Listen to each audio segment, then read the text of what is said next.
da nova idade da pedra. Quem nos mostra isso são os arqueólogos. Arqueólogos são os cientistas que estudam a história dos povos a partir das coisas que eles deixaram, da sua cultura material. Foram os arqueólogos que descobriram que enterrar os mortos em cemitérios, ou seja, o culto aos mortos, é um costume que vem desde a pré-história. Ô, Vicente!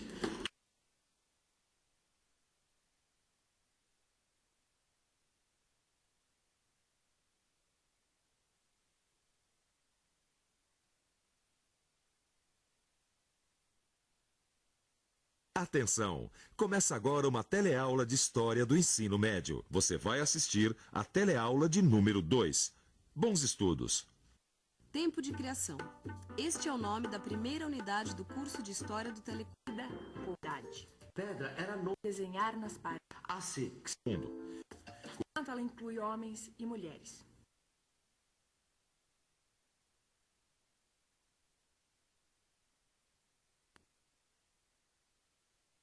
Atenção! Começa agora uma teleaula de História do Ensino Médio. Você...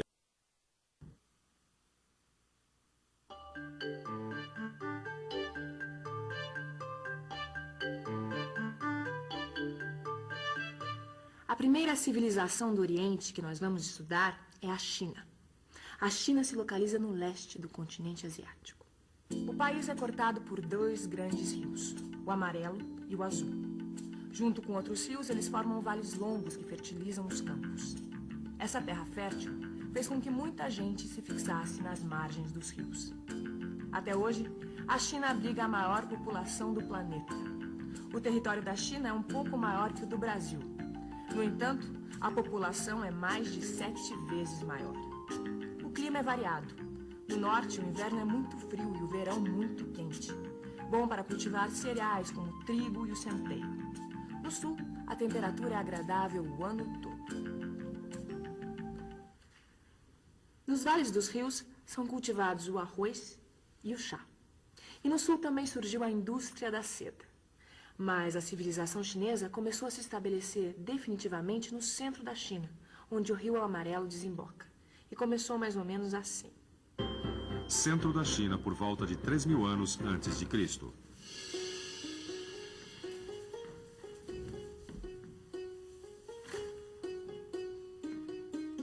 Hoje vou chegar mais tarde. Os homens vão se reunir para escolher um chefe. Pra quê, chefe? Para organizar as coisas por aqui. Já tem muita gente plantando na beira do rio. Cada um diz que é dono da terra. Se não tiver alguém para organizar, sai briga. E você tem ideia de quem vai ser esse chefe?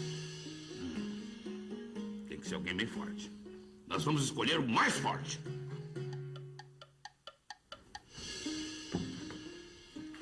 O chefe morreu.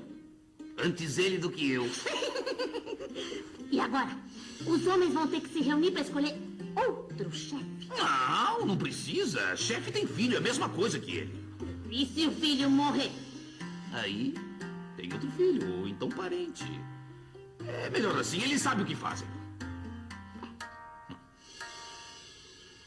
Os povos antigos escolhiam os mais fortes para chefe. E com o tempo, os chefes acabavam virando reis. Cada território era um reino, sem que ninguém mandasse neles todos. Até que surgiu um poder central, e a China se tornou um império. 2.000 anos antes de Cristo, os muitos reinos da China se reúnem e formam um império. O império cresceu tanto que o poder do imperador foi diminuindo, ao mesmo tempo que o poder dos governantes locais foi aumentando. Até que a China foi dividida em províncias, mais ou menos como os estados brasileiros de hoje. As províncias tinham governadores que o imperador nomeava. Os governadores se tornaram nobres e o império se dividiu em principados. Começa aí a época das guerras civis. Estão dizendo que vai ter guerra. E vai sim! Faz tempo que a gente só tem imperador folgado aqui. Enquanto isso, o nobre do principado só pensa em avançar na terra dos outros. Vai ter guerra civil, sim! Xin Huangdi. Além de inaugurar uma nova dinastia, esse imperador foi o padrinho do país. A China se chama assim por causa dele, que foi responsável pela Idade de Ouro, quando a China se tornou um dos países mais ricos do mundo. Xin Huangdi construiu a famosa Grande Muralha da China, para se defender dos tártaros que habitavam o norte do país. Pequim, China. Queridos pais, estou adorando essa excursão ao país dos meus avós. Ontem visitei a Grande Muralha. São 2.500 quilômetros de extensão por 4 metros de largura. 300.000 soldados participaram da construção. Impressionante. 200 depois de Cristo. A Grande Muralha detém os tártaros, mas não impede a invasão dos hunos, que vêm pelo norte e estabelecem sua capital na cidade de Nanquim. O império entra em decadência. 1200 depois de Cristo. Os mongóis liderados pelo príncipe Gengis Khan vêm do centro da Ásia para dominar toda a China e o império volta a se unificar. Ô Vicente, estava pensando aqui, como será que esse povo da China... A sociedade chinesa era formada por castas. Isso quer dizer, o filho do lavrador tinha que ser lavrador. O filho do nobre era nobre. Ninguém trocava de casta ou saía do seu grupo. Lavradores, artesãos e comerciantes formavam a plebe, o povão. As classes nobres eram formadas pelo imperador que governava, os mandarins que ajudavam o imperador a governar e os letrados, especialistas em ler e escrever. Os chineses não tinham propriamente uma religião. Eles acreditavam num conjunto de regras que todos respeitavam. Quem criava essas regras eram filósofos como Confúcio e Lao Tse. Essas filosofias têm seguidores até hoje. Os chineses eram avançados em relação às civilizações do Ocidente. Veja algumas coisas que eles descobriram ou inventaram antes que os europeus. A seda, na China mais ou menos no ano 3000 a.C., na Europa no século VI. O papel, na China no século II, na Europa no século XIII. A imprensa, na China no século XI e na Europa no século XV. A porcelana, na China no século XII e na Europa no século XVII. O que nós conhecemos pelo nome de Japão é, na verdade, um arquipélago composto de 4.000 ilhas. Dessas ilhas, 600 são habitadas e apenas 5 são grandes. Tóquio, Japão. Querida Midori, meus pais vieram do Japão e agora eu voltei para trabalhar aqui. Os japoneses modernos não dependem mais da pesca e da marinhagem, mas as tradições continuam. A arquitetura é diferente das casas, o teatro e os lindos jardins. E eu fico me perguntando como tudo isso começou. Começou assim. Os povos que formaram o Japão vieram do sul da Ásia e da Coreia. Diz a tradição que o fundador do Império Japonês é Amaterasu, o neto da deusa do Sol. Ele recebe o título de Tenos, que quer dizer Rei Celeste. 660 a.C. Jimmu-Tenno é o primeiro imperador. Culturalmente, a China domina o arquipélago japonês com suas tradições políticas e religiosas. No século XIII, a cultura chinesa já foi plenamente assimilada. A partir daí, o Japão cria suas próprias tradições. 1543, época das grandes navegações. Os portugueses chegam ao Japão trazendo os jesuítas. 1640, os jesuítas são expulsos. O Japão se fecha para os ocidentais. Século XIX, os americanos retomam contato. Século V, o chefe de uma família nobre, Yamato, torna-se imperador. No século VI, as ideias chinesas de Confúcio chegam ao Japão. A sociedade se organiza em castas, como na China, e fixa-se a capital do império na cidade de Nara. O poder político é dividido entre o Tenno e o regente, uma espécie de primeiro-ministro. Depois de 3 séculos de guerra civil, o Tenno cai fora do jogo político. E o regente torna-se o chefe da guerra, o Shogun. O Shogun governa os aristocratas, com a ajuda dos samurais, que são os guerreiros. No século XVII, a dinastia de Shoguns Tokugawa cria uma barreira militar que isola o Japão do resto do mundo. Não, os japoneses eram animistas. Eles acreditavam que todas as coisas tinham alma e que os espíritos estavam por toda parte. A religião era o shintoísmo. Shintó quer dizer o caminho dos espíritos. Outra religião adotada e modificada pelos japoneses foi o budismo, que foi importado da Índia. Na teleaula de hoje, você aprendeu que as civilizações do Extremo Oriente são muito antigas. Viu que a civilização chinesa começou na desembocadura do Rio Amarelo, com a escolha de um chefe. E que o fundador tradicional do Japão foi Amaterasu. Acompanhou a formação e a decadência do Império Chinês. Viu que o Japão, governado pelo Shogun, ficou isolado do Ocidente durante séculos e conheceu alguns aspectos da arte e da cultura do Extremo Oriente. Você pode aprender. Fica no...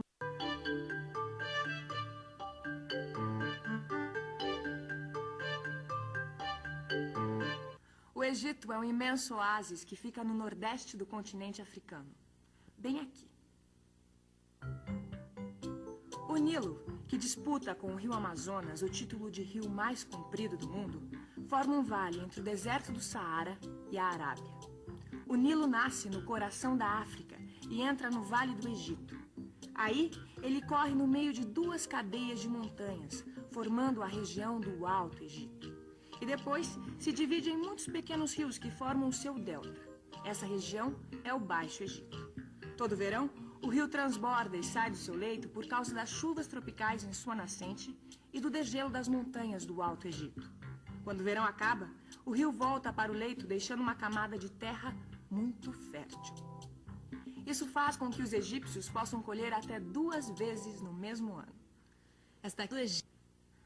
Além do papiro, os egípcios criaram várias outras técnicas e linguagens totalmente revolucionárias que ajudaram no desenvolvimento da comunicação entre os homens. Vários tipos de tinta e os hieróglifos. Isso mesmo, hieróglifos. Essa palavra estranha é o nome que se dá aos símbolos que os egípcios usavam para escrever. E foi assim que nós ficamos sabendo de uma lenda que explicava a origem das terras férteis. Osíris, o rei Sol, foi assassinado por seu irmão Sete, o rei da escuridão. Ísis, que era ao mesmo tempo irmã e mulher de Osíris, chorou sua morte durante a noite toda e pediu a seu filho, Horus, que vingasse a morte do pai. Depois de uma dura luta, Horus derrotou Sete e Osíris ressuscitou. Osíris era o sol, Sete, a noite. As lágrimas de Ísis são as enchentes do Nilo. E Horus é o amanhecer que traz o sol de volta. Essa lenda é muito antiga, quase tão antiga quanto os primeiros povos que habitaram o Egito. Vamos agora ao Egito Antigo, há 6.000 anos antes de Cristo. É nesta época que um grupo formado por pastores nômades chamados camitas chega ao Vale do Egito. Diante de tanta fartura, passam a adorar o rio Nilo como a um deus. Os camitas deixam a vida nômade de deslocamentos constantes para aproveitar as boas colheitas. Diversos clãs ou famílias se juntam para formar os nomos. Os nomos se tornam principados, onde o príncipe é o nomarca. À medida que as colheitas foram aumentando, os nomos se organizaram em 2 reinos. O reino do Alto Egito, representado pela coroa vermelha, e o reino do Baixo Egito, representado pela coroa branca. Finalmente, os 2 reinos se juntaram e formaram o Antigo Reino. Este é o ano 3500 a.C. Menes, um chefe militar, unifica os 2 reinos do Egito. Temos o nosso primeiro faraó. 3000 a.C. O faraó Zézer instala a capital do império em Mênfis. O império se expande. Zézer inicia a construção das pirâmides. Querida... 2100 a.C. Os faraós fixam a capital na cidade de Tebas. 2040 a.C., os príncipes de Tebas conseguem unificar o reino novamente. Fica restabelecido o poder central do faraó. 1780 a.C., o Egito é invadido pelos Ixos. Eles vêm da Arábia e não há como resistir aos seus cavalos e armas de ferro. Aqui termina o Médio Reino. Foi só por volta de 1500 a.C. que os egípcios conseguiram expulsar os Ixos. Nesse momento começou o Império. Durante 4 séculos eles viveram em paz, ricos e poderosos expandiram suas fronteiras. Veja só. Primeiro foram até a Síria, depois até o rio Eufrates, onde hoje fica o Iraque. O Egito submeteu ou transformou em aliados do império todos os povos do Oriente Médio até o leste da África. Aí começou a decadência, o Baixo Império. O império foi invadido várias vezes, até que... 525 a.C. O Egito é conquistado pelos persas e perde a independência. A partir daí, o Egito é atacado por todos os lados. Logo depois da conquista pelos persas, que vieram daqui, onde hoje fica o Irã, o Egito foi conquistado por Alexandre Magno. Alexandre veio da Macedônia, que ficava nos Balcãs. E em seguida caiu sob o poder dos romanos, que vieram da atual Itália. Você já viu que o Egito era uma monarquia e que o poder do faraó era absoluto. Os egípcios adoravam o sol, o rio Nilo e o faraó, como se ele fosse o sol fantasiado de gente. Para governar, o faraó contava com os sacerdotes, os funcionários do governo e os escribas. Os escribas eram muito importantes porque controlavam as obras e a produção agrícola. E ainda mais importante, calculavam os impostos. A sociedade egípcia era como uma pirâmide dividida em camadas. Cada camada era chamada de casta. A casta determinava o que a pessoa ia ser desde o nascimento até a morte. O filho do nobre era nobre. O filho do artesão tinha que ser artesão e assim por diante. No topo da pirâmide ficava o faraó. Em seguida, os escribas, os nobres e os altos sacerdotes. Abaixo, os sacerdotes menores, oficiais e comandantes do exército. No quarto patamar, artesãos qualificados. Na base, trabalhadores braçais não qualificados e camponeses. A maioria da população estava aqui, na base da pirâmide. Sustentavam as outras castas com impostos. Mas os egípcios não usavam dinheiro. Os pagamentos eram feitos em espécie, ou seja, cereais, frutos ou outras coisas que produzissem. E tanto, porque eles também sabiam cuidar dos vivos. A medicina egípcia era tão avançada que os gregos diziam que eles eram os mais saudáveis de todos os homens. Saudáveis e, eu diria, bonitos. Olhe só essa maquiagem. Maninha, valeu a pena dar duro o ano inteiro para fazer essa viagem. Vou ter 1000 coisas para mostrar para os meus alunos. Os egípcios eram grandes escultores. Veja essa esfinge. E as meninas vão vibrar quando souberem que 5.000 anos atrás eles já se maquiavam. Os egípcios adoravam se pintar e pintar os seus mortos. A maquiagem é um hábito popular que permanece até hoje. Que tal então revisar agora o que você aprendeu sobre esse povo?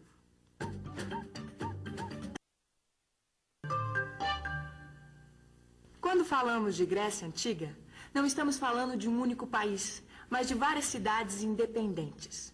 Por volta de 800 a.C., os vários grupos que haviam chegado à região nos séculos anteriores já haviam se organizado em cidades-estado. Cada uma era como se fosse um pequeno país. Eram chamadas de polis. No começo, cada cidade-estado era governada por um rei, que arava a terra como todo mundo.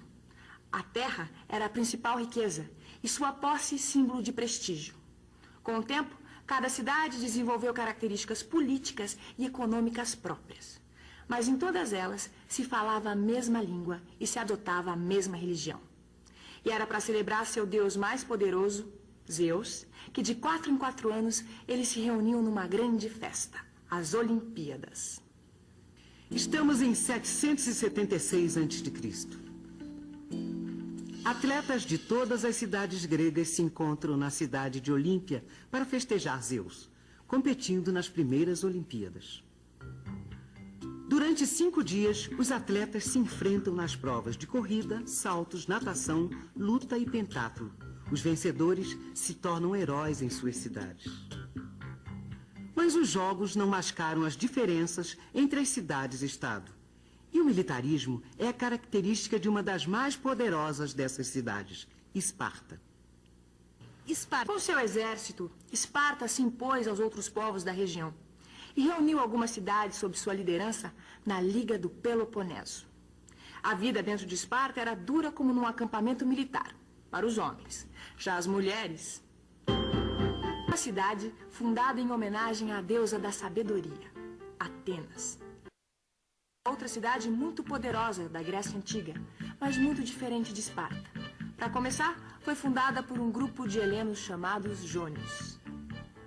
Os jônios foram chegando aos poucos e pacificamente, até se estabelecerem na península da Ática. Lá, construíram a cidade, reunindo os prédios públicos e o templo da deusa Atena na Acrópole. Na costa, fizeram o porto de Pireu. E Atenas tornou-se o principal centro dos jônios. Foi lá que surgiram muitas coisas que influenciam nossa vida até hoje. Entre elas, uma forma de governo chamada democracia. Oi, o que é democracia? Em 120 a.C., um eupátrida chamado Drácon escreve as leis, que são reformadas em 594 a.C. por Solon. Solon suaviza as leis, reparte terras, incentiva a educação popular. Mas os mais ricos são os que têm o maior poder político. Por isso, em 560 a.C., Pisístrato toma o poder e estabelece uma tirania que dura 50 anos, até que o governo passa para Clístenes. Clístenes divide a cidade em 100 distritos chamados de demos, habitados por cidadãos ricos e pobres que podem escolher seus chefes. Esse sistema de demos e de livre escolha política dos cidadãos é chamado de democracia. Os cidadãos eram filhos de pais atenienses que nasciam na cidade. Uma vez por semana, eles se reuniam numa assembleia chamada Eclesia, para discutir e votar as leis propostas pelo Senado e para também escolher os seus dirigentes. Quem cultivava a terra e trabalhava nas oficinas dos artesãos eram os escravos. Gregos, o homem era a maior de todas as criações da natureza. Essa valorização do homem estava presente nas esculturas, na pintura, na literatura, nas ciências e na filosofia. Foram eles que primeiro se preocuparam com a história, que desenvolveram a medicina e a poesia, que procuraram investigar a origem e o destino da existência humana. Conhece a ti mesmo.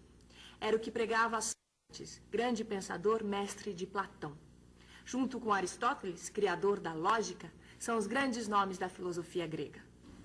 É verdade, né, Gil? Se a gente pensar bem, a cultura deles continua presente no nosso dia a dia, viu? Esses atenienses deixaram uma herança e tanto, viu, Vicente? Agora eu estava pensando, Atenas era tão diferente de Esparta nos costumes, será que eles não eram rivais? Atenas e Esparta eram rivais, mas tiveram que se unir contra um inimigo comum que ameaçava toda a Grécia, os persas. Os persas tinham um grande império que queriam expandir conquistando a Grécia. Dario era o imperador persa que dominou brutalmente as colônias gregas da Ásia Menor. Quando ele exigiu a rendição das cidades gregas, Atenas e Esparta se rebelaram. Em 490 a.C., acontece a primeira guerra entre os persas e os gregos. Ela é chamada de Guerra Médica. Isso porque os gregos acham que os persas são da tribo dos medos. Os gregos vencem e Atenas constrói uma frota de navios para se defender melhor. Em 479 a.C., os persas voltam a atacar. E uma terceira vez em 450 a.C. Os gregos vencem definitivamente e Atenas, com sua frota, passa a ser a maior potência do Mediterrâneo. Esparta foi se sentindo cada vez mais ameaçada pelo poder de Atenas. Isso porque muito da riqueza dos atenienses era feita às custas do domínio sobre outras cidades gregas. Resultado? Guerra. A Guerra do Peloponeso. A Guerra Civil começou em 431 a.C. e durou mais de 20 anos. Atenas perdeu a guerra e Esparta impôs sua força militar a toda a Grécia. Anos depois, as cidades gregas se revoltaram contra essa tirania. A cidade de Tebas se impôs, mas todas acabaram se enfraquecendo. Foi a decadência do mundo grego. Aí, o jovem rei da Macedônia, Filipe II, dominou os gregos e reuniu todas as cidades para atacar os persas e estabelecer um império.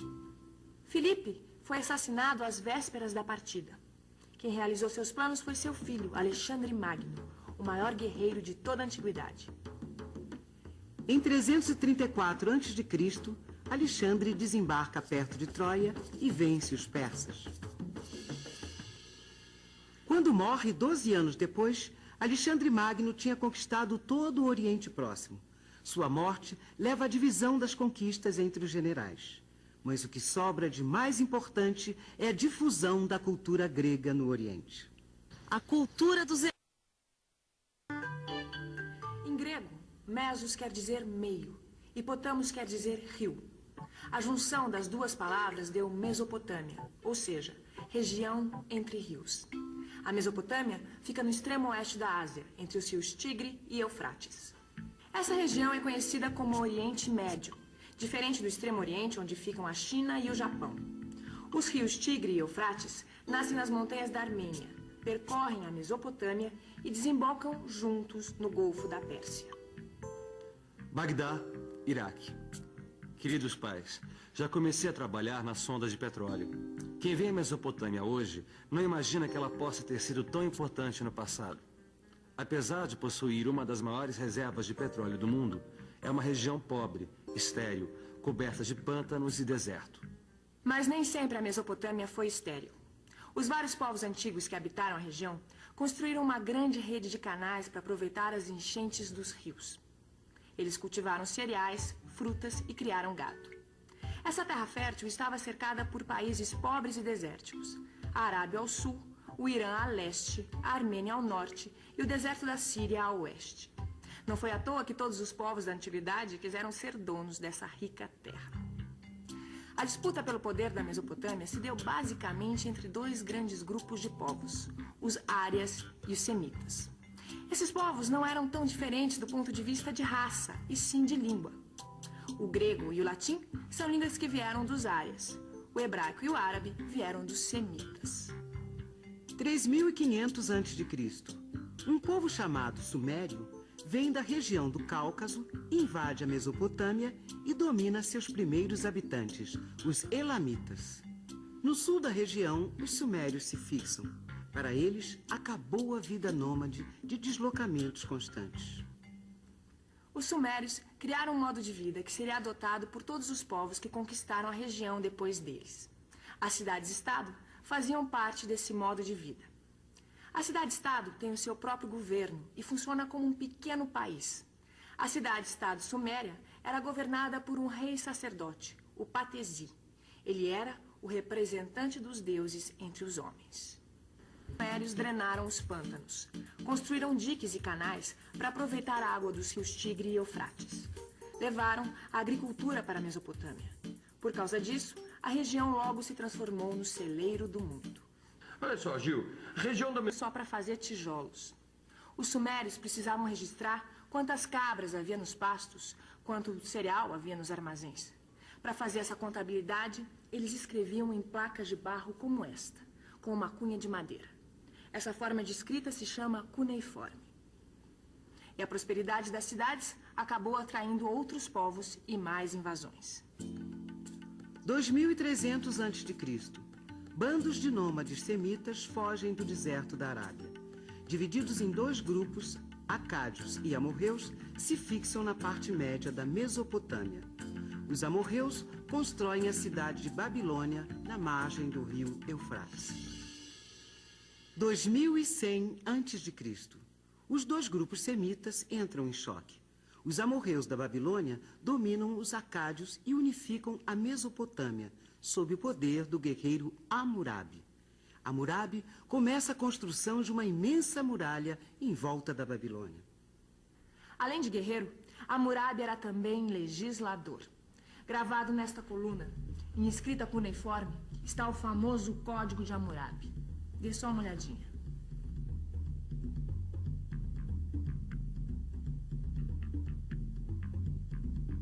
Você sabe o que é um código?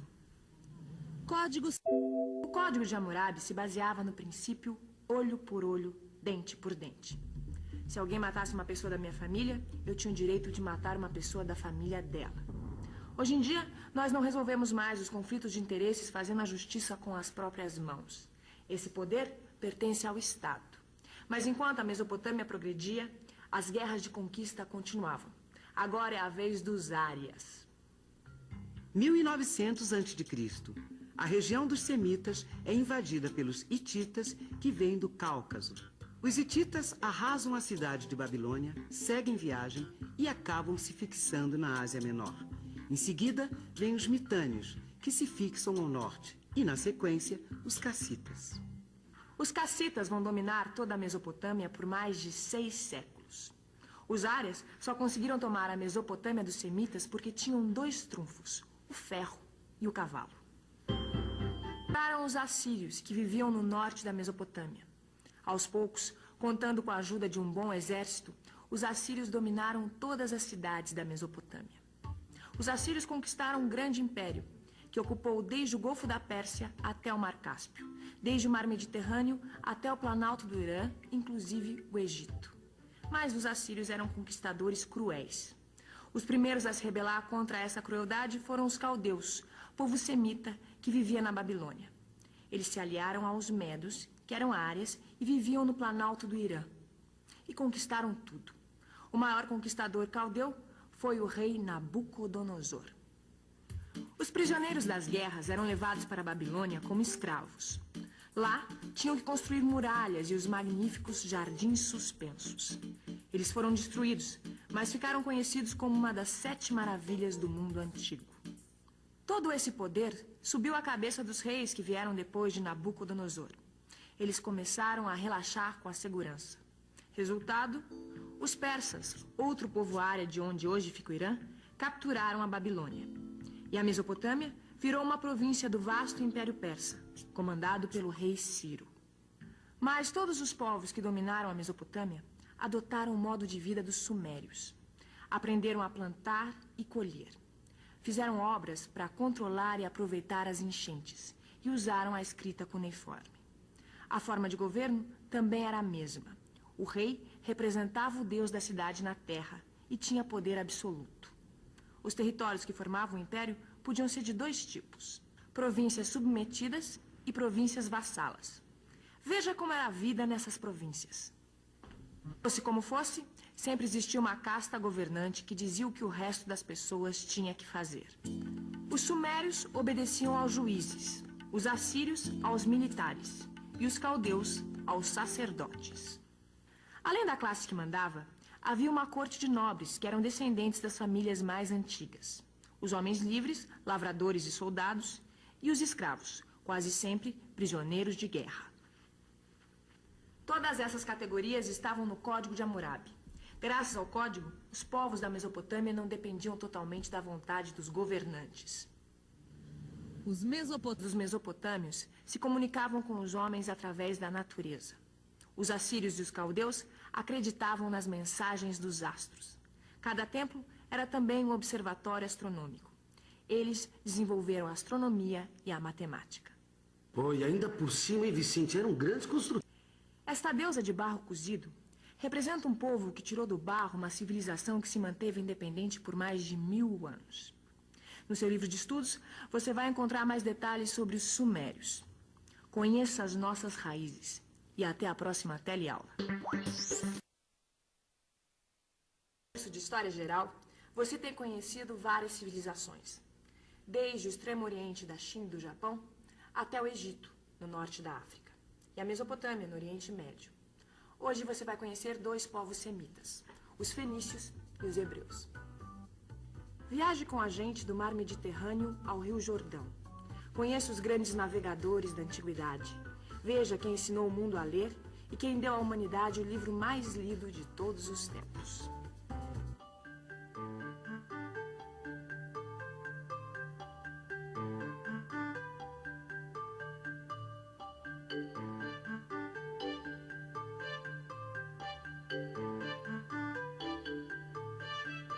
Vamos agora para a terra dos fenícios. A Fenícia era uma estreita faixa de terra entre os montes do Líbano e o mar Mediterrâneo. O clima da região é variado. Nos vales faz calor e nas montanhas faz frio. A região é muito fértil por causa dos rios que a atravessam. Além disso, as montanhas eram cobertas por florestas de cedro, cuja madeira era usada para construir barcos. Vicente, olha... Os fenícios levaram adiante a façanha de fazer com que as diversas culturas do Oriente Médio conhecessem umas às outras. Eles foram os grandes navegadores da antiguidade. Síria, 3.000 anos antes de Cristo. Os fenícios se fixam na região dos montes do Líbano e na costa do mar Mediterrâneo. Os gregos chamaram os fenícios de púnicos ou penícios, que quer dizer homens vermelhos. Isso porque eles usavam roupas tingidas de vermelho. Roupa tingida. Foram o único povo que se dedicou exclusivamente ao comércio, fazendo a ligação entre povos e culturas distantes e desconhecidas. Mas eles nunca tiveram um país unificado. A Fenícia era formada por um grupo de cidades confederadas, que ajudavam umas às outras, mas eram independentes. A cidade mais forte liderava as outras. As principais cidades líderes foram Biblos, Sidom e Tiro. Os fenícios fundaram povoamentos e mercados como Cartago, Malta, Marsella e Sevilha.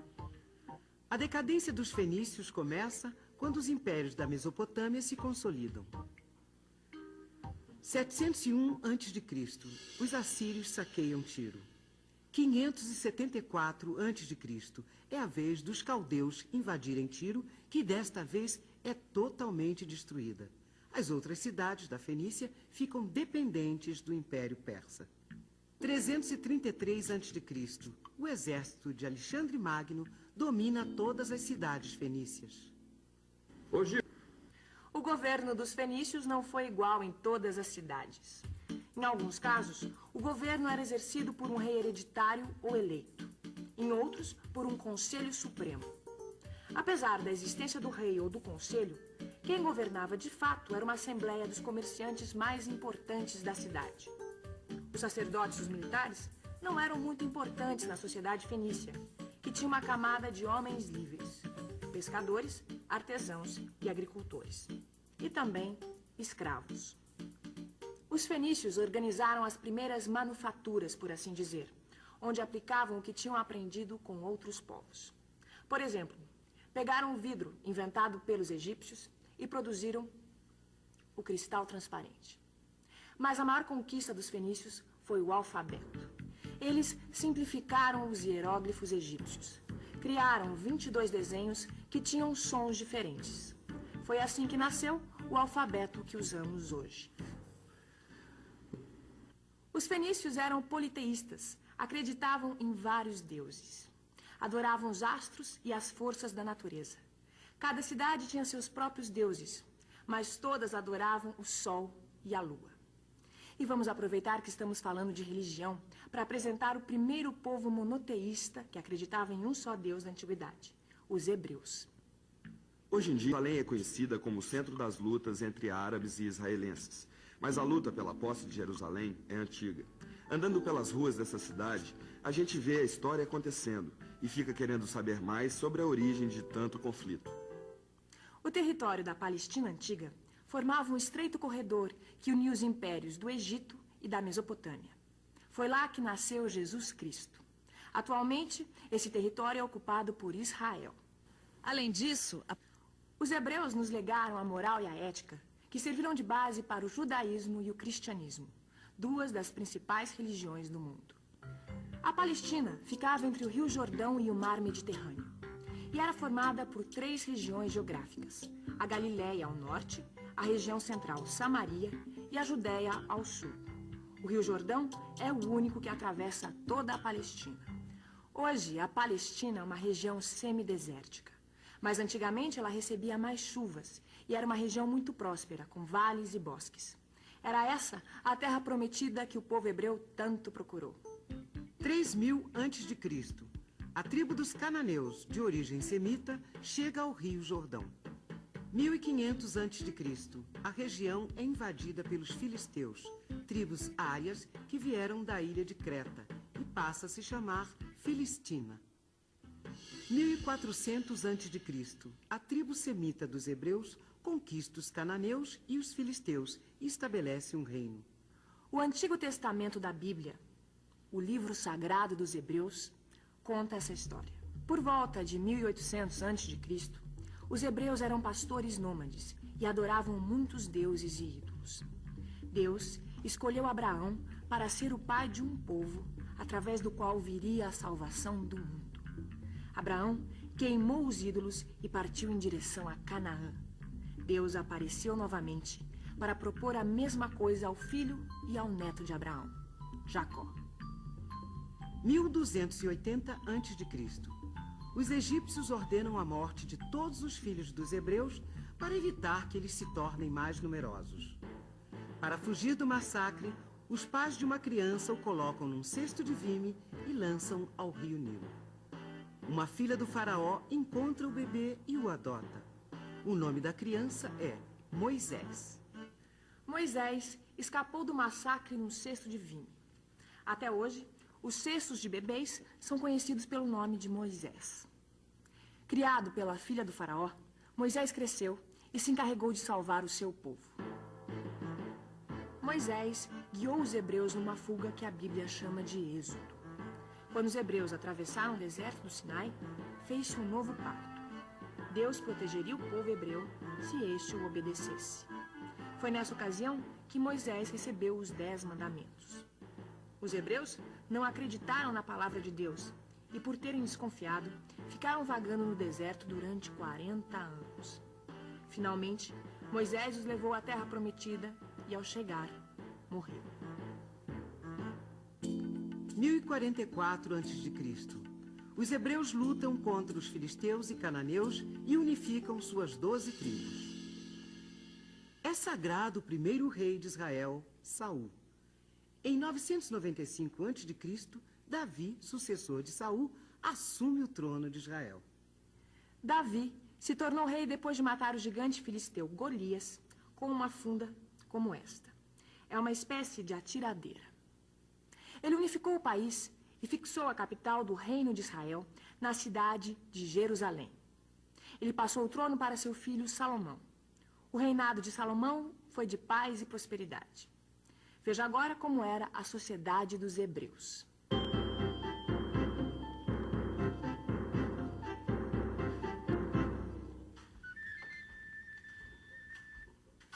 Mulher, me dê um pouco dessa água. É uma honra para mim servir um membro do Conselho dos Anciãos. Eu venho do tempo em que éramos nômades. Primeiro fui obedecido como patriarca, chefe da família. Agora governo no conselho. O senhor lembra do rei Davi? Sim. Era um governo apoiado nos guerreiros. Salomão, nosso rei atual, governa sozinho. Tem poder absoluto. Salomão mandou construir este belo templo. Será que ele vai encher o templo de estátuas, como os fenícios? Não diga uma coisa dessa, mulher. Nós não acreditamos em ídolos. Nosso Deus é um só. Não pode ser representado por estátuas.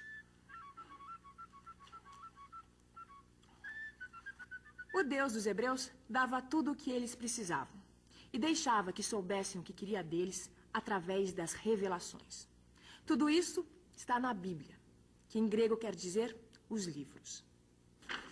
Depois de Salomão, veio a decadência, e o reino se dividiu em 2, Israel e Judeia. Os israelitas se misturaram com os cananeus e voltaram a adorar ídolos.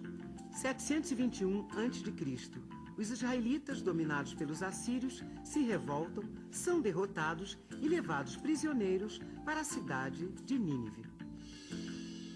Reino da Judéia, 587 a.C.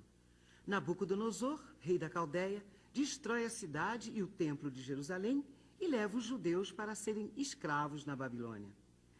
Mas o novo reino dos judeus ainda estava distante. Eles foram escravos na Babilônia até que os persas derrotaram os caldeus. Aí, voltaram para a Palestina, onde foram conquistados por Alexandre Magno, rei da Macedônia.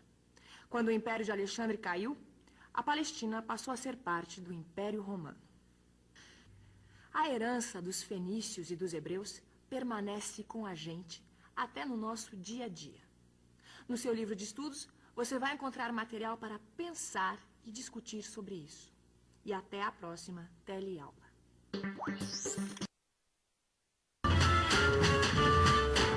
Na teleaula você vai conhecer a civilização que os gregos encontraram em Creta. Vai ver como os primeiros gregos dominaram a região e travaram a Guerra de Troia.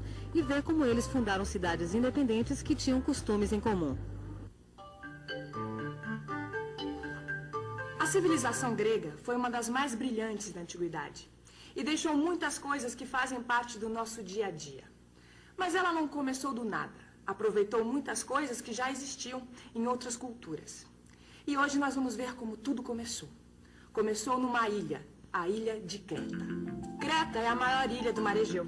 Fica entre a Ásia e a Europa, junto com outras ilhas, como a Cíclades. Creta era habitada por um povo de comerciantes, os egeus ou pelasgos. Pelasgos quer dizer homens do mar. Claro, eles eram navegadores e o comércio marítimo a sua grande atividade. Azeite de oliva, vinho, trigo, frutas cítricas eram os principais produtos das ilhas. Eles também fundiam bronze e fabricavam objetos de cerâmica. Aliás, até Deus era mulher. Os cretenses adoravam a deusa mãe. E eles eram mesmo muito diferentes. As desigualdades sociais eram muito pequenas. Eles eram cultos e pacíficos. Tinham escrita. Os afrescos, as estátuas de terracota, ouro e mármore mostram que eles também eram grandes artistas. Assim, os cretenses gostavam tanto da dança e da música que inventaram a flauta e a cítara. Eles eram governados por um rei, conhecido pelo nome de Minos. Por isso, essa civilização também é chamada de minoica. O rei morava no Palácio de Knossos, o centro político dessa civilização. O Palácio de Knossos é prova do amor pelas artes e do desenvolvimento desta civilização. Era todo decorado com afrescos, tinha encanamentos e banheiros. Além dessas comodidades, o palácio tinha uma planta muito complexa, como um labirinto, o que ajudou a criar o mito do Minotauro. O Minotauro era metade touro, metade homem. Segundo a lenda, ele vivia dentro do labirinto e recebia jovens em sacrifício, até que foi morto pelo herói Teseu. O Minotauro era, na verdade, adorado pelos cretenses. Quem inventou a lenda de que ele recebia jovens em sacrifício e que foi morto por Teseu foram os gregos. Estamos em 3000 antes de Cristo. Enquanto nos vales do Nilo e do Tigre-Eufrates desenvolvem-se civilizações como as do Egito e Mesopotâmia, os egeus começam a florescer. Criam um grande império comercial e marítimo, cujo centro é Creta, e que se estende pelas ilhas do mar Egeu e pela costa, em Micenas, Tirinto e Troia. Em 1500 a.C., outro povo, os aqueus, invade Micenas e Tirinto, assimilam parte da cultura dos egeus e avançam sobre Creta. Foi um período conhecido como cultura creto-micênica. Em 1200 a.C., o Império Cretense desaparece. Os aqueus eram uma tribo de ários, e uma das explicações para o desaparecimento da civilização cretense é o avanço das tribos árias. Saindo do Cáucaso, os ários acabaram por se dividir. Um grupo, o dos germânicos, foi para o norte e centro da Europa. Outro, o dos italiotas, ocupou a Península Itálica. O terceiro grupo foi para o sul. Eram os helenos. Os helenos acreditavam serem todos descendentes de um mesmo antepassado, Hélен. Hoje, quando nós falamos helenos, nós estamos falando dos gregos antigos. Mas eles chegaram aos poucos até a Grécia. E cada grupo de helenos se instalou em um lugar diferente. Os eólios se fixaram na Etólia, no norte da Hélade. Os jônios se fixaram na Ática, os dórios na Macedônia e os aqueus no Peloponeso. E os aqueus mudaram muita coisa por lá. As cidades se tornaram verdadeiras fortalezas. Os aqueus eram guerreiros, comerciantes e governados por um rei.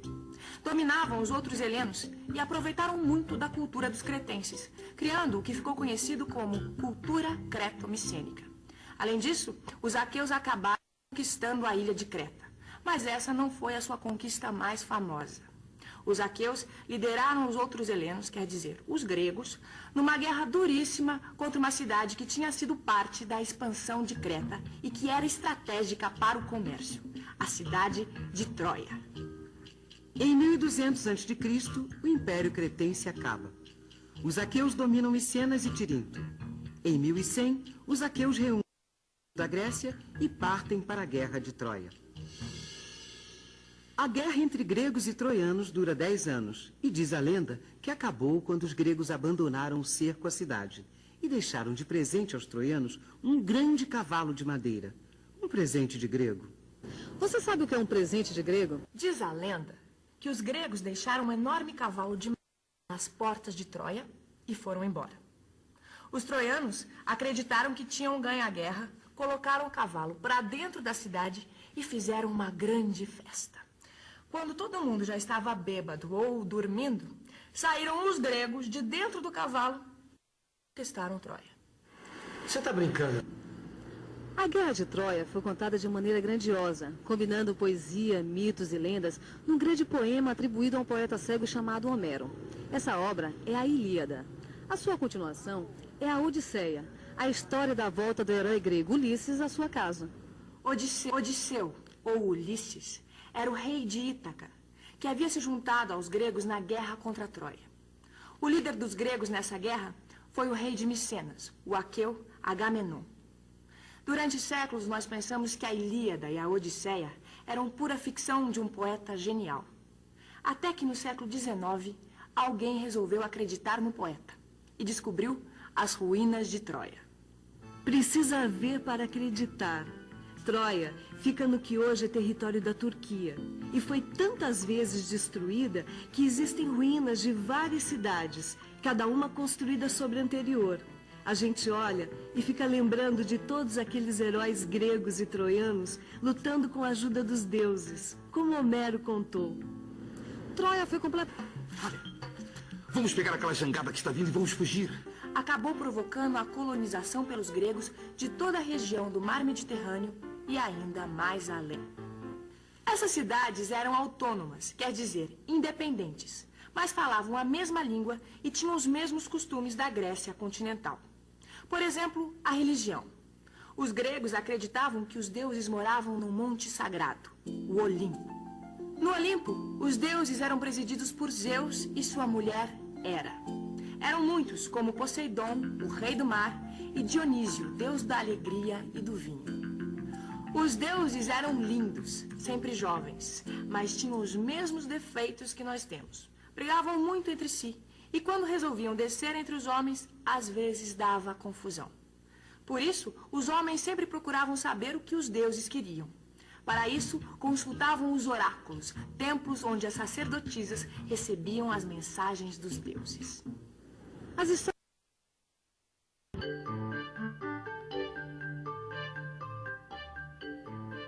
Roma, Itália. Salve Carla e Fabrizio. O nono de vocês está de volta à terra dele. Essa loba foi a que amamentou Rômulo e Remo, os dois fundadores da minha cidade. Vocês podem estranhar, mas Roma é tão antiga que a história da sua fundação virou uma lenda.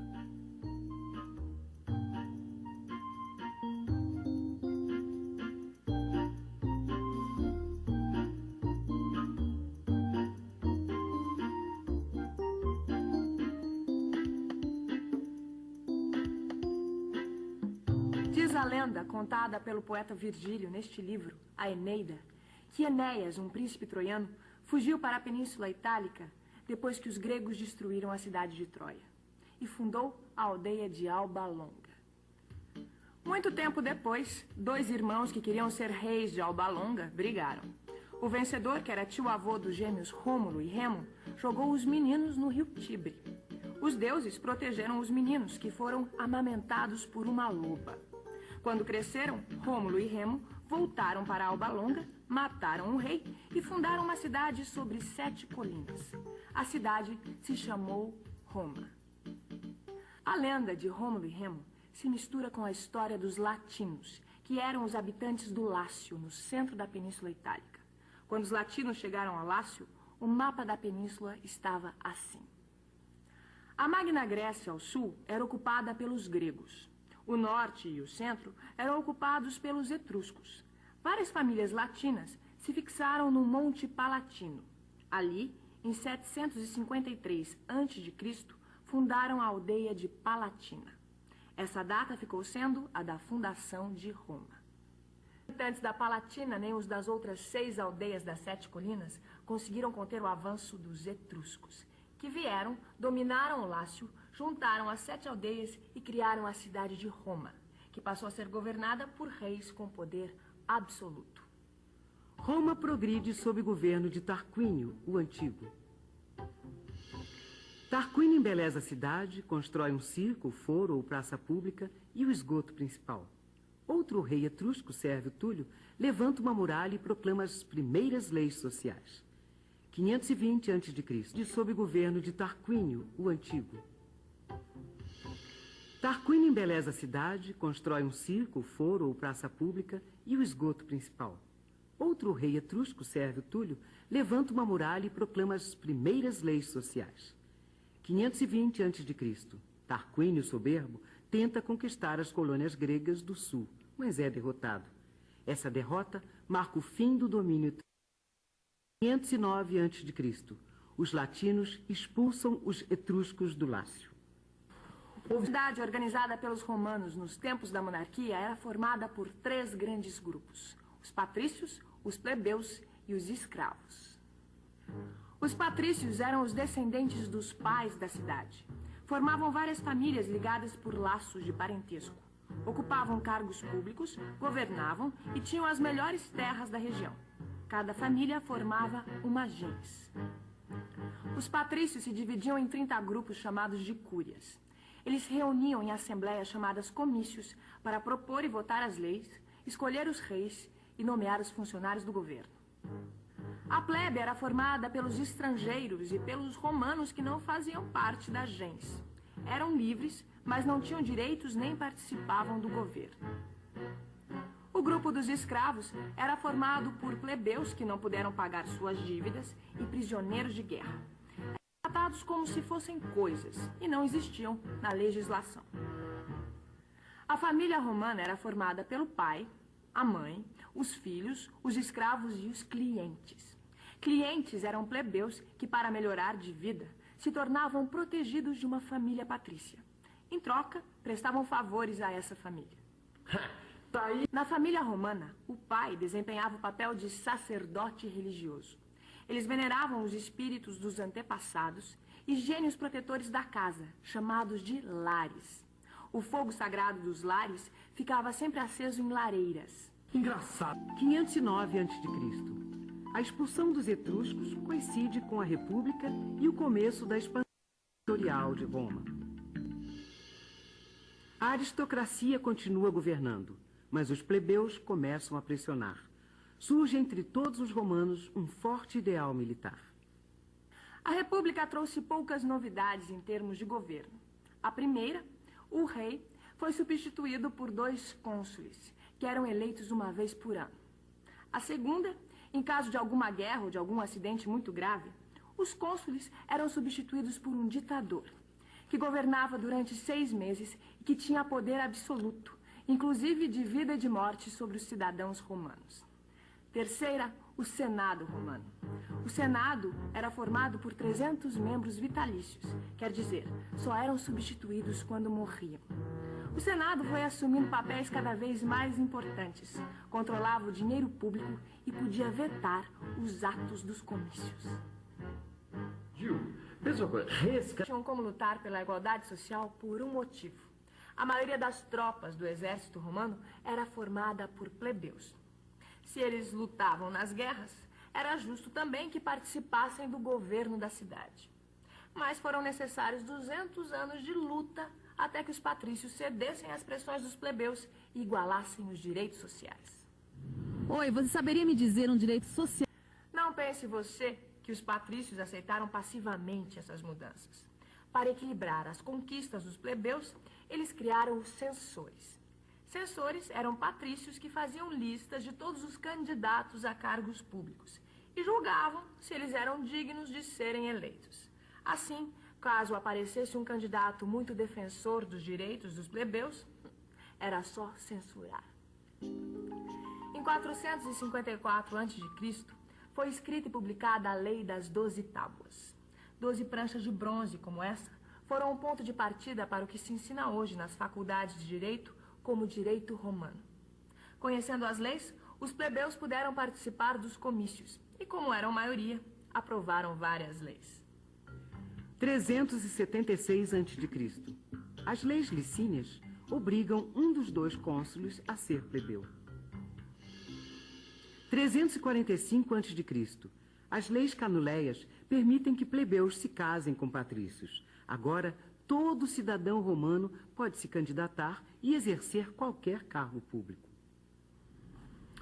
Olha, Vicente, agora que a casa está arrumada... 265 a.C. Depois de dominar a Magna Grécia, Roma é dona absoluta da Península Itálica. Suas aspirações agora incluem terras da além-mar. Roma se tornou uma das cidades mais poderosas do Mediterrâneo. E era inevitável, portanto, que os seus interesses entrassem em choque com os de um vizinho muito poderoso, Cartago. Esse choque deu início a um período chamado de Guerras Púnicas, que duraram 120 anos. No norte da África, a cidade de Cartago era o centro de um próspero império comercial de origem fenícia, ou em latim, púnica. Na Primeira Guerra Púnica, que foi de 264 a 240 a.C., Roma conseguiu tomar a ilha da Sicília. Na Segunda Guerra Púnica, que foi de 220 a 202 a.C., Roma lutou contra o grande general cartaginês Aníbal.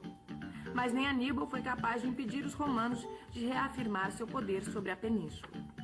Na Terceira e última Guerra Púnica, que foi de 150 a 146 a.C., Cartago foi totalmente arrasada e seus habitantes degolados.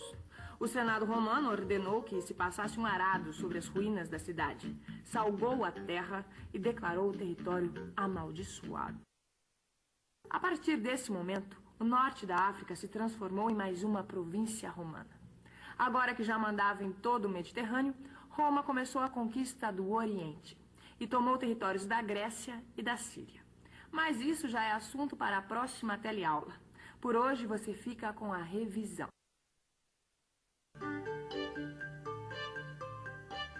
Você já viu quanto devemos ao direito romano e ao seu sistema de leis. Mas no final da República em Roma, no século II a.C., as leis não protegiam os cidadãos igualmente. A aristocracia aproveitava as conquistas militares, mas o povo se via em situação cada vez pior. Para entender por quê, a gente... Essas mudanças em Roma foi uma luta de classes. De um lado, a aristocracia rica, no partido senatorial. Do outro, os miseráveis, no partido popular. Os senadores trabalhavam para manter os privilégios dos ricos, mas tiveram que enfrentar os irmãos Graco. Tibério Graco se elegeu tribuno defendendo uma reforma agrária. 10 anos depois, Caio Graco retomava a luta defendendo uma lei que protegia os mais pobres e atacando os poderes do Senado. Nenhum dos irmãos Graco conseguiu realizar essas reformas. Acabaram mortos e seus seguidores foram massacrados. A violência acabou abrindo caminho para o surgimento das ditaduras militares. Em 121 a.C., Caio Graco é assassinado pelo partido senatorial. Em 107 a.C., Caio Mário é eleito cônsul. Mário era um militar, filho de camponeses, que fortaleceu sua posição no Partido Popular graças às vitórias nas guerras. Foi o primeiro a usar o exército que chefiava para se fortalecer politicamente. Os confrontos políticos continuaram até que o partido senatorial convocou o general Sila para conter os partidários de Mário. Em 88 a.C., começa a Guerra Civil. A luta dura 6 anos. Mário morre no conflito e Sila assume o poder. Massacra seus oponentes e institui leis repressivas. Triunvirato quer dizer governo dos 3 varões. O primeiro era Pompeu. O segundo, Crasso, o homem mais rico de Roma. E o terceiro era o general Júlio César. Júlio César exerceu todos os cargos públicos em Roma. Foi também um defensor dos pobres. Além disso, Júlio César era um brilhante general. Conquistou toda a Gália, o que corresponde hoje aos territórios da França e da Bélgica. A conquista o tornou o homem mais poderoso de Roma. Sentindo-se ameaçado, Pompeu se alia ao partido senatorial e desafia Júlio César. Era a Segunda Guerra Civil. Em 48 a.C., os exércitos de Pompeu e Júlio César têm o confronto final em Tessália. Júlio César vence, persegue Pompeu até o Egito, lá encontra Cleópatra. Cleópatra, a rainha do Egito, torna-se amante de Júlio César. Ao voltar a Roma, ele é ditador perpétuo. Júlio César abre a participação no Senado para representantes das províncias, reparte terras, funda colônias, realiza obras públicas e reorganiza a administração. E institui uma coisa que usamos até hoje. Oi, você sabe de onde veio o nosso calendário de 365 dias e um ano bissexto a cada 4 anos? A aristocracia conspirou contra Júlio César. E em 44 a.C., ele foi assassinado a punhaladas por um grupo chefiado por Cássio e por seu filho adotivo, Brutus. Ele venceu a guerra, derrotando a frota egípcia em 31 a.C. Marco Antônio se matou e Cleópatra se deixou picar por uma víbora. O Egito passou a ser uma província romana e Otávio não tinha mais ninguém à sua frente. A vitória de Otávio inaugurou o período mais próspero de Roma. E Otávio foi sagrado imperador, ou o general vitorioso. E ainda recebeu o título de Augusto, ou o consagrado. Em 27 a.C., Otávio obtém o título de Augusto. Começa uma nova fase na história de Roma, em que todo o poder fica nas mãos de um único homem. Começa o Império, que dura 500 anos, período em que Roma atinge o seu apogeu. As conquistas territoriais atingem o máximo.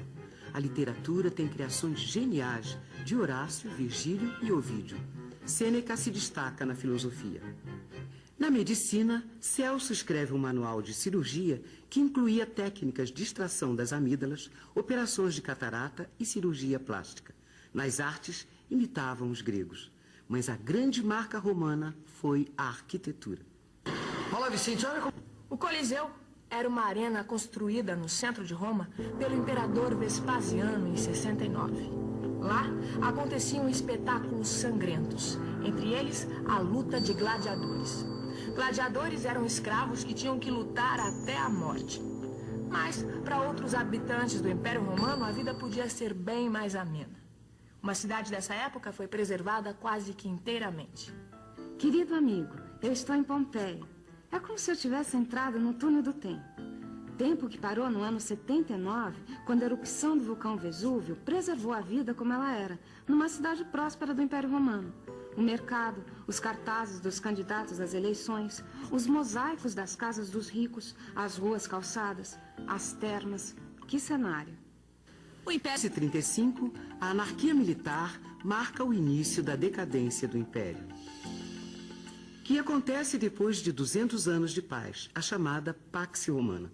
Pouco tempo depois do imperador Diocleciano ter implantado um regime absolutista nos moldes orientais. Anarquia militar, guerras, miséria, burocracia, uma corte de parasitas, crise no comércio e na indústria, a peste trazida pelos soldados que voltavam do Oriente, ameaça de invasões bárbaras.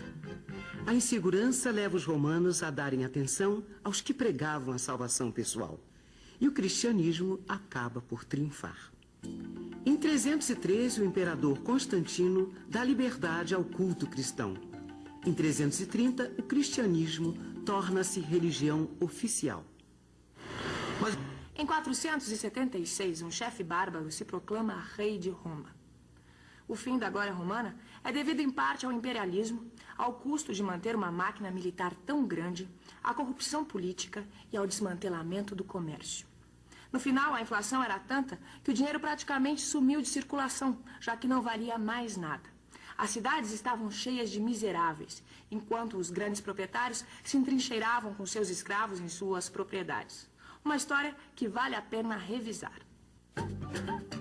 A parte oriental do Império Romano duraria 1000 anos.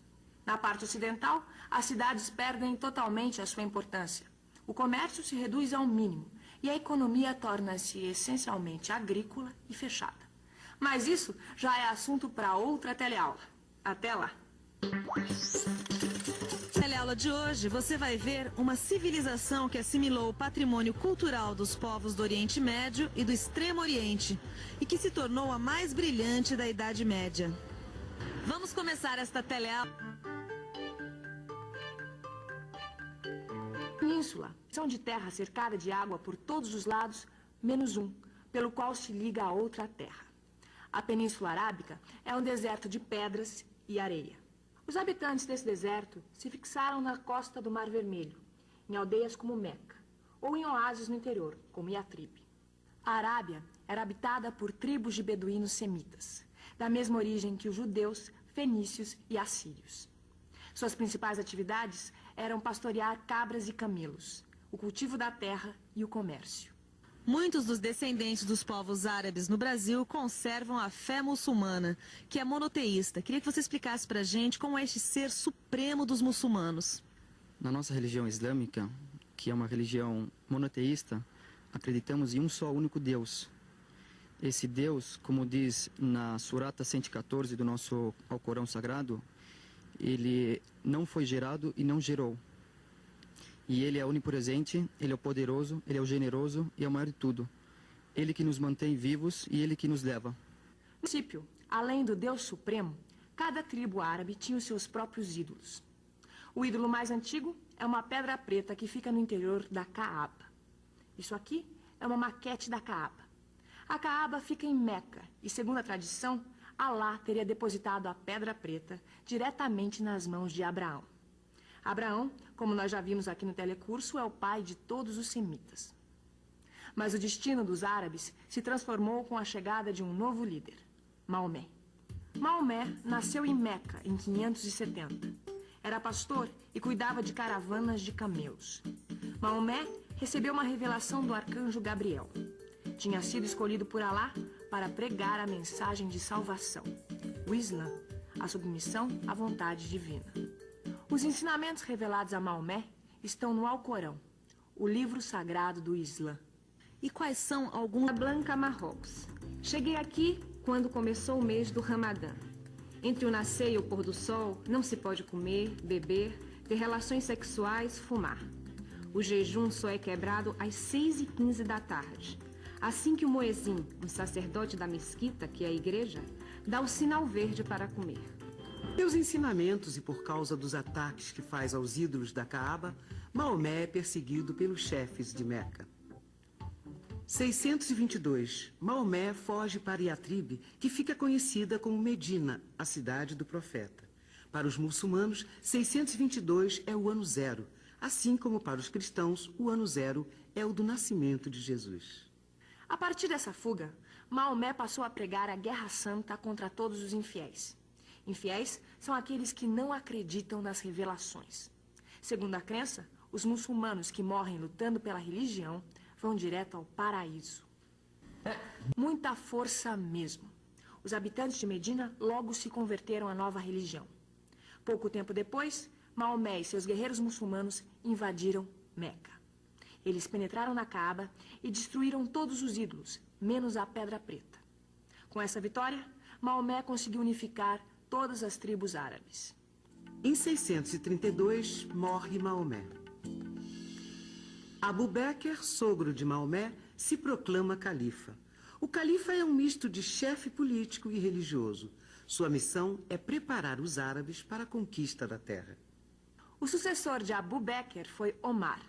Omar iniciou a expansão muçulmana. Guerreiros do Islã tomaram a Pérsia e a Síria. A Alexandria, no Egito, foi incendiada junto com a famosa biblioteca. Os muçulmanos construíram uma nova capital no Cairo. Depois, foram para Líbia e Trípoli, chegando até Cartago. Ih, Vicente, Aconteceu sim. Depois que Omar morreu, o califa Ali continuou a conquistar territórios. Pouco tempo depois, estourou uma guerra civil. E o Império Muçulmano foi governado por duas dinastias, a dos Omeiadas e a dos Abássidas. 660. A dinastia dos Omeiadas governa o mundo árabe e expande o território. A capital do império muda de Meca para Damasco, na Síria. Os exércitos muçulmanos conquistam o Turquestão, o Cáucaso, a Armênia e chegam até a Índia. No norte da África, conquistam Tunis, Argélia e Marrocos. Chegam ao Oceano Atlântico. 711. Os muçulmanos atravessam o Estreito de Gibraltar e conquistam a Península Ibérica. 732. Na Batalha de Poitiers, os francos detêm o avanço muçulmano na Europa. Os muçulmanos vão ficar na Espanha até o século XV, quando serão expulsos pelos reis cristãos. 950, a dinastia dos Omeíadas é derrubada pelos descendentes de Abbas, tio de Maomé. Os abássidas mudam a capital do império para a Mesopotâmia, onde fundam Bagdá. Os novos califas continuaram a expandir o território e incentivaram o desenvolvimento artístico e científico. O apogeu da dinastia dos abássidas se deu durante o reinado de Harun al-Rashid. O Império Muçulmano se estendeu desde a China até a Espanha.